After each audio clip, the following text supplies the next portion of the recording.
look at how growth style has done.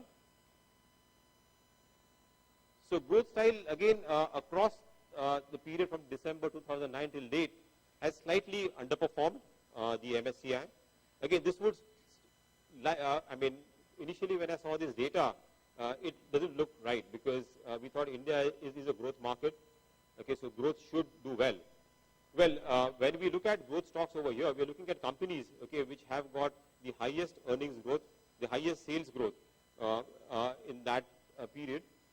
And what it essentially means is that probably growth style works, but when you're putting a lot of emphasis in terms of future earnings growth, the probability of picking the stocks, okay, the right stocks, okay, which can sustain that growth going forward, okay, is something which can go wrong. So while individually when you're investing into this bottom up, they're saying you might still get the stocks, but when you look at a basket of stocks, okay, with high earnings growth, probably that passive style might not give you good returns. But however, it does very well. Okay, we have seen it do well in 2008, okay, 9, okay, when the market initially recovered.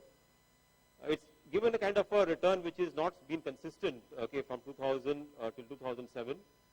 But more recently, in the last 3-4 years, in 2010, we have seen growth stocks have done better. Probably in a kind of a market which is range bound, which we have seen in that time frame, there is a good premium which the market is willing to pay for stocks, okay, which have growth visibility, because the market is dearth of stocks which can show earnings growth. And we have seen P multiples of these stocks expand, and that's the reason why we saw in that period sectors, okay, which were showing a higher growth, like for example pharma, to some extent FMCG, relative to the broader market, have expanded and done well in this period. This is the period where growth stocks have done well since 2009 to 2013. It has underperformed recently. Okay, as I said earlier, value style did much better.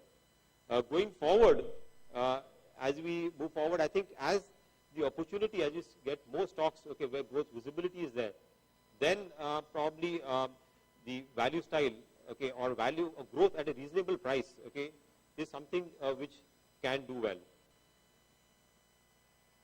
Again, dividend yield again is a very popular style, okay, which a lot of funds there are globally. In India also we have dividend yield funds. Dividend yield is defined as companies having higher dividend yield vis-a-vis the broader market. So if you look at all the top companies, okay, top 25% of the companies which have higher dividend yield, again, this is a strategy which has done very well across market cycles. So in terms of since 2099, if you look at 100 rupees invested, has gone up to around 1,500 vis-a-vis the broader market of 425. So dividend yield, again, like value, does well, okay, when the markets are depressed, when the economy cycle is at its bottom, and if it starts to recover, that's where you get dividend yields, okay, can be significantly higher than the market dividend yield. It can be 2 or 3 times higher. And that's where the outperformance is maximum. We have seen it underperform when the momentum, there was during the period from 2006-07, okay, that's where the market was chasing a momentum. In that period, interim period, it can underperform slightly vis-a-vis the broader market, but overall it tends to outperform. And whenever there are deep cracks in the market, okay, like in this period from 2007 to 8, it also provides a good downside protection. Because of the high dividend yield, these stocks provide a downside protection in a falling market. And that's what we saw in the period of 2008, okay, when most of the stocks underperformed. Dividend strategy actually outperformed the broader market. So this is a strategy which is slightly less volatile. On a risk-adjusted basis, probably it would do better because the outperformance, okay, in a falling market is much better, and also participates in a rising market. And more recently, again, in the last 1 year, we have seen dividend yield as the strategy has, or style has played out very well. It's outperformed the market significantly. And by nature, okay, this strategy would tend to sort out stocks, okay, which are companies, which are generating good free cash flows, good management, because good management is companies which pay out dividend back to investors and really don't make bad capital allocation decisions. So there is very little wrong which can go in this kind of a strategy, which we have seen. And again, here the underperformance in various markets is not too much. So that means that the downside, okay, is very well protected in this kind of a strategy. Momentum strategy, where one would define momentum as investing into stocks, okay, based on historical price performance, stocks which have done well in the last 1 year based on price performance. If you continue to invest in those stocks, assuming the momentum sustains, then how is that strategy worked out? So here we define momentum as 12-month price change. Stocks which have done very well in the last 12 months, if you invest in the basket of those stocks, how that strategy would have worked out. So this strategy is slightly volatile. Okay, it does well in certain time frames. Okay, again, initial period of a market recovery. Again, this was a period when the market was in a momentum phase, 2006-07, it did well. But the downside also can be equally large. So slightly higher volatility and higher risk. It's not done that bad, surprisingly. Okay, it's underperformed the broader market, but the underperformance is not that huge. But again, this is a strategy which normally a fundamental investor, okay, would not want to really follow because there is no sound basis to it. But purely from a technical standpoint, it's not done rated too bad. However, the volatility has been very large in terms of outperformance as well as underperformance. Again, more recently, if you look at it in the last 1 year, momentum hasn't really played out too well, whereas value has done well, dividend yield has done well, and momentum continues to really underperform. Finally, if you look at beta, when you define high beta, means companies which have a very high correlation with the broader market. So if you invested into a stocks with high beta, it's given a very inconsistent kind of a return. So largely it has tended to underperform the broader market. There could be certain very specific instances, okay, when we see a huge momentum in the market and huge rally in the broader market, beta can outperform, which happened in the period 2007, okay, when there was a big rally. But otherwise, we have seen it has been the worst performing strategy in terms of outperformance. It's underperformed significantly the broader market. So these are some of the strategies which we have seen how they perform. Some of them have done well across market cycles. Others have done well at different time frames. So it's important to really understand, okay, if you're able to understand, okay, how the business cycles are going to outperform, where are we in the business cycle, then I think one can apply some of these strategies, investment styles, to identify stocks or also to identify portfolios. There is a firm overseas. Overseas, if you analyze portfolios, they will give you a style graph, okay, for the portfolio, which will tell you how the portfolio is, which is the style which is predominant for the portfolio, whether it is the value style, which is the growth style, whether the dividend yield style, whether it is the momentum style, or whether it is even market cap style, whether it is large cap, mid cap, so which is style which is predominant. And based on that, you can actually identify the portfolios, and if you believe that the markets are at a particular phase of the economic cycle, then one can tend to invest into funds or portfolios which are oriented to a particular style and tend to really benefit and to generate outperformance. So I think the idea here was to just to give a quick overview of the various styles and to really base on historical data to see which styles have done well, okay, across market cycles and during various business and market cycles. And then it's for investors or advisors like you really to really put various portfolios, okay, through these various style matrices and to see where the portfolio is positioned, to be able to take some decision whether a particular style will do well in the foreseeable future. Thank you.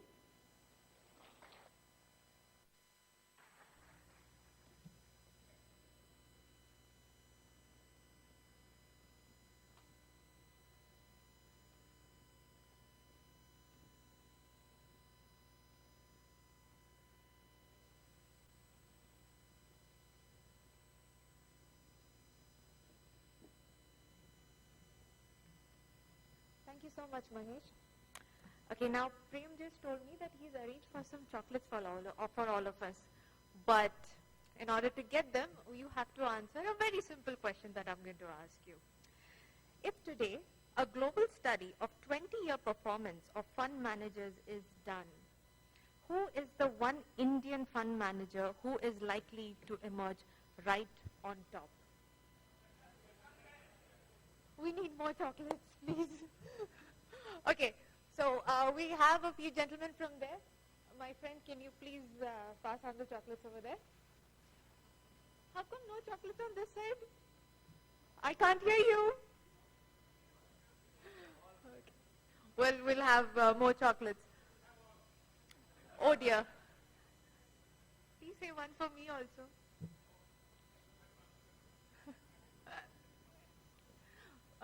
Please have a few over here.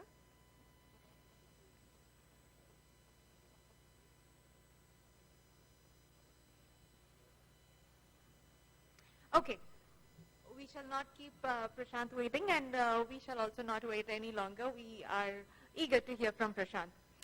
I'm honored to invite Prashant on stage and tell us how we can turn investment performance into investor wealth. Friends, let us have a big round of chocolatey applause for Prashant, Executive Director and CIO, HDFC Mutual Fund.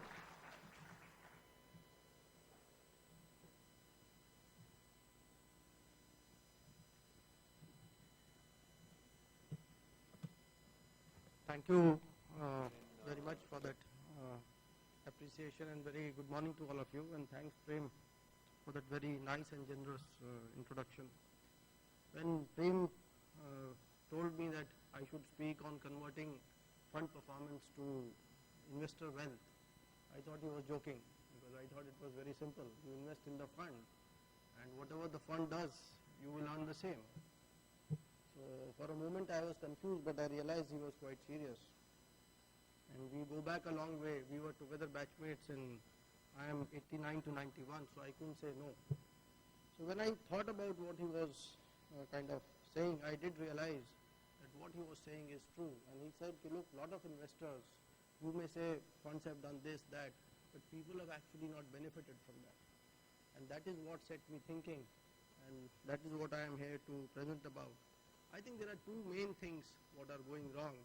But before that, let me first share with you some data as to why this is a very relevant topic. One second.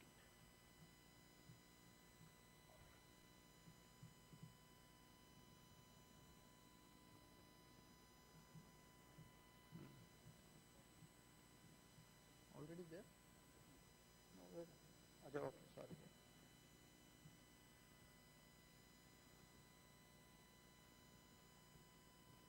I must apologize, I have no option but to use data for some of our funds, because we are discussing mutual funds and it is inappropriate for me to use funds of any other fund house. So what is here in front of you is the data of HDFC Prudence Fund. This just completed 20 years last year. And you can see that 10 rupees in this fund has, as on date, become, 10,000 rupees has become 4.5 lakhs. So it's up about 45 times in this 20-year journey. And the index is up about 7 times. So 10,000 in the index has become about 70,000. So the fund has indeed done quite well and given you almost 7 times the returns of the Sensex. But when I requested my customer services department to kind of give me the data of the average holding period, it is a very sorry picture. And at the top you can realize the data is there. Only 3% of the investors have been in the fund for more than 10 years. Only 23% have been with the fund for more than 5 years. And around 50% have been for less than 3 years. So we may show this great performance, we may get awards, 20% CAGR, 20 years, this. But the fact is that investors have really not benefited from this. So what Prem said was indeed, I think, a very pertinent, a very relevant topic. So I am glad to be presenting on this.